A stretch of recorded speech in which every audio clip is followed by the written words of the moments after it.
Babasagin daw. Hindi ko sure kung babasagin nga. Kasi ang alam ko plastic lang siya.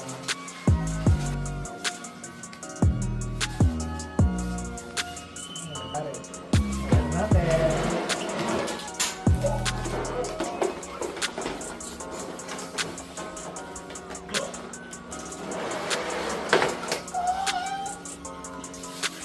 Ba't dalawang trunks?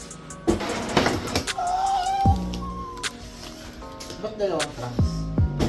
Ano ganun trunks? Dalawa. Ulo lang yan, te. Oh my God, ang ganda.